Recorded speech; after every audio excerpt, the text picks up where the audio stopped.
County Local Studies Librarian at the Wiltshire and Swindon History Centre. And I don't know about you, but what I really love about reading is to find more about the past. And certainly in terms of Wiltshire's past, the Local Studies collection at the Wiltshire and Swindon History Centre is an amazing place to start. And I don't know whether you know, but every library in Wiltshire also has its own Local Studies collection. There are so many books to choose from, I tell you. I just keep reading, and they're all fantastic. But one that really jumped out in my mind was about the Second World War, and it was by the renowned author Edith Oliver. Now, she lived in Wilton pretty much all her life. She writes quite a few books, but this particular one was written in 1943, Night Thoughts of a Country Landlady. Now, it was supposedly written about a lady called Miss Emily Nightingale, who was meant to be a landlady, unsurprisingly. There's some fascinating points in it. Edith writes so wonderfully. She's brilliant at actually drawing you into the narrative.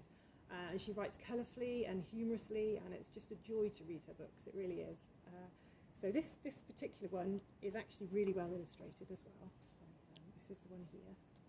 And this is the 1943 copy that we do have available to lend here at the library. And you can also borrow it out of any Wiltshire library. But the particular point I love about it, the best part I think, is when she talks about queues. Queues for the bus and queues for shopping. So she talks about the groups of ladies that have to wait for the bus to take them to town so that they can get their rations. And these buses were always massively overscribed. So they were queuing and they weren't even sure where they'd get on the bus. And it's all about the disappointments of when the bus goes flying by and they can't get on it. She talks about how the queues are quite happy and friendly to start with, and then over time they got less cordial.